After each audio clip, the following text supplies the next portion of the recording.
Right. My book. Right. So, James, I'm going to put you in the hot spot first. Okay. If you can just give everybody, just real quick, in a nutshell, 2 minutes, your trip, where you went, so on and so forth, why you decided to start the trip, so that everybody understands where you're coming from. Give yourself some credibility, you know. Or not, is the case. Yeah. More likely.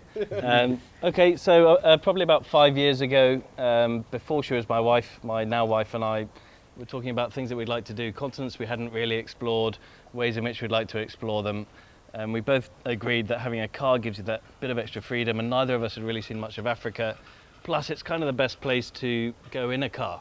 Most other places are either muddy and close like the Amazon, quite difficult to explore, or there are so many other ways you can get around. But Africa, there are so many unseen spaces. So we talked about it, we dreamed about it, we thought about it, we semi-planned it.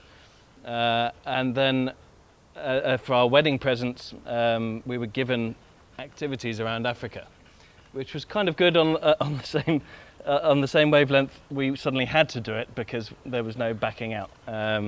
So for our honeymoon, about 6 months later, we went to Africa. We shipped the car from here to Kenya, did about 14 countries around the east and the south for about 14 months, and then shipped it back from South Africa to Salala and back home. So that was our story. All right. Chris, give us your 2 minutes of fame. Yeah, mine is similar to James's. However, my planning started before I met Amanda.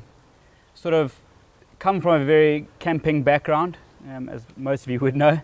And I had this idea that when I moved to Dubai that I'd one day drive back to Durban. So I started planning this whole route of how I would drive down the east coast, a very, very similar route to James. And then I met my very adventurous wife, and suddenly the route changed from driving from Dubai to Durban down the east coast, but except now we want to go down through Europe, and all of a sudden the whole world sort of came into play, and I try to harness that as much as possible. And what we actually did was reversed our trip, and we shipped our car from Dubai to Durban, then did the fit out because it just made more sense that way. And then from there we drove from South Africa up the east coast all the way to Ethiopia, and then we circumnavigated Ethiopia in a clockwise direction from the southern Omo Valley all the way around the Simians, and then back down, and we entered into Central East Africa, which is now the Ugandas, so away from the coast. And we came down Central Africa, a little bit of the Congos, and then into Tanzania, along Tanganyika, and then into the west, find your way through Zambia, Namibia, and into Angola. And then from there, then we shot straight up the west coast. And then around Europe, which also ended up in Scotland. That was just messing around because Europe is a lot easier to travel than Africa is. So we did sort of 13 months, but 39 countries. So we had a lot less time in each country. We spent a lot of time in East Africa. West Africa, you can imagine, you will move quicker. Like the Nigeria and Mali, you don't hang around there. So, we got going. But yeah, that was our trip in a nutshell. The route also Amanda helped with massively because she wanted to push the boundary a bit further. I think she'd still be going. Well, once you get into Africa, why not? Yeah, exactly. So I'm going to put you in the spot for a couple of questions over here, right? So you were away for how many months? 14. 14 months, you were away 13. for 13 months, right? So pretty much. Okay, so first question goes, and you can answer first, and then we'll pass on to Chris, right?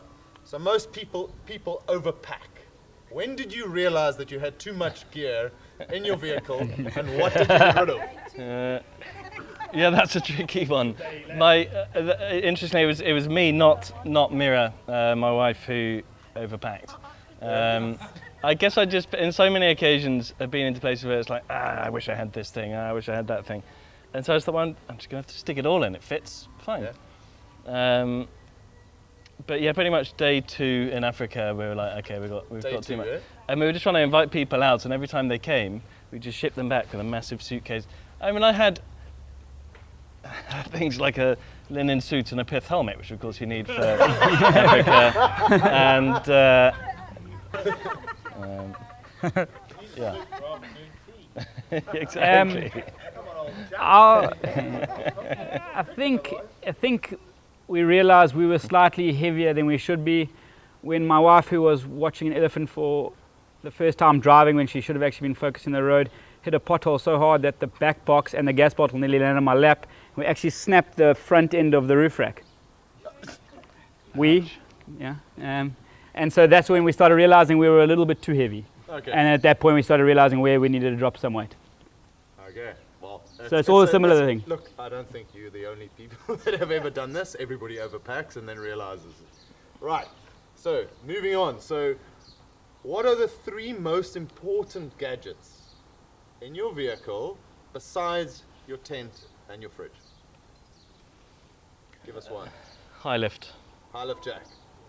And explain why. Yeah, good question, because I remember getting it because everyone said it was so important, and I got it and then thought, well, this weighs a ton. You don't really need it in the UAE, and frankly, you don't. There are other ways to get out of being definitely. stuck. Yeah. But I don't know. I must have used my high lift 100, 150 times.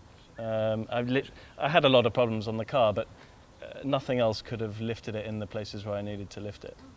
The best recovery tool you can have on a vehicle is your high lift jack. Yeah, for and sure. I think we'll have to do a little show about that, because I Definitely. think most people just stick a high lift jack over there and they think it's just a jack because I've got a lift kit and I don't know how to utilize it. But getting unstuck, a lot of people try and winch and so on. High lift jack, quick and easy. If you know how to use it, because it's probably the most dangerous, besides a winch, Yeah. the most dangerous piece of equipment that you have on your vehicle. Yeah, I'd agree. I think the most important thing for us in our vehicle was probably our shade. Yeah. Our level of shade was important to us. You know, there's lots of parts of Africa that are extremely hot, very desolate, and there's not a lot around. You're not going to find trees in Angola and those sort of places. So Yeah. the right quality shade and the right protection is important. It just makes your life that much more comfortable. So I'd say the warning for us, Yeah. if you're moving away from recovery. I'll add a third to that, is your communication, right? So obviously ensure that your satellite phone works all over the place. And I'm not going to knock Thoraya, they're fantastic, but it doesn't work below the Tropic of Capricorn. Is it Capricorn? Yes. Tropic of Capricorn, it doesn't work. So Yeah. you need to find a solution that works all throughout your travels. And that's the most important thing, is where you're going, and get the gear that's right for the travel where you're going, right? Absolutely. The next question is, we're traveling through Africa, right? And Africa to most people is pretty daunting, because you always see in the news, and if you're British or American, these things pop up all the time. Do not travel to this country, do not travel to this country. We know, as people that have traveled the countries over there, that the bark is bigger than the bite, 99% of the time.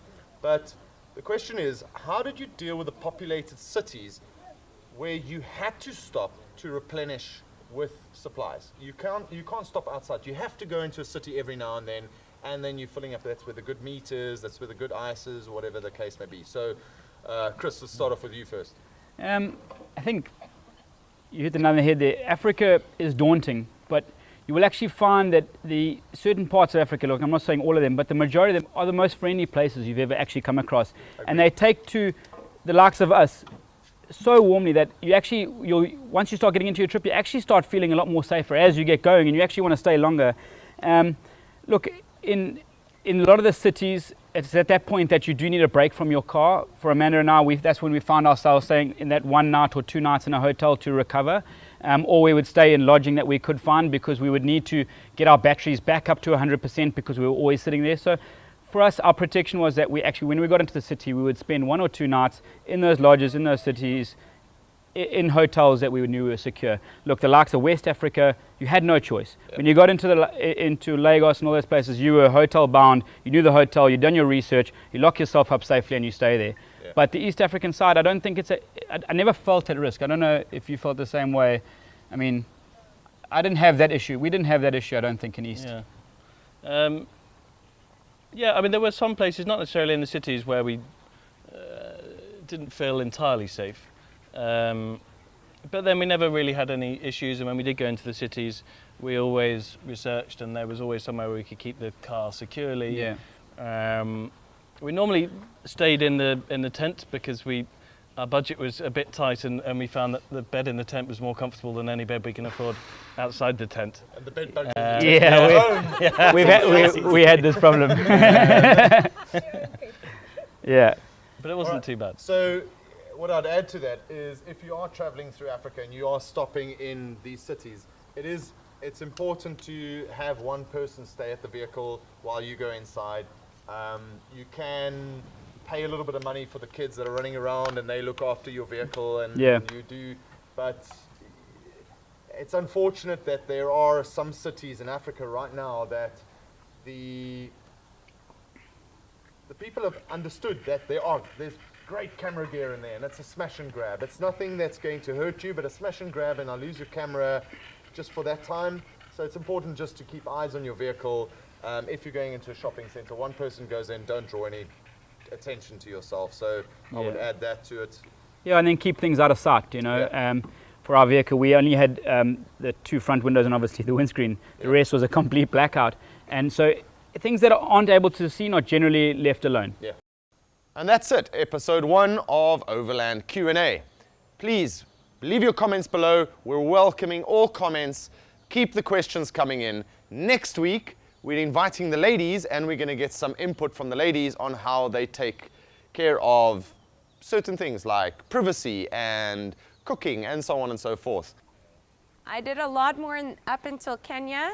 Until she broke the roof rack. Well, that happened and then I was a little hesitant.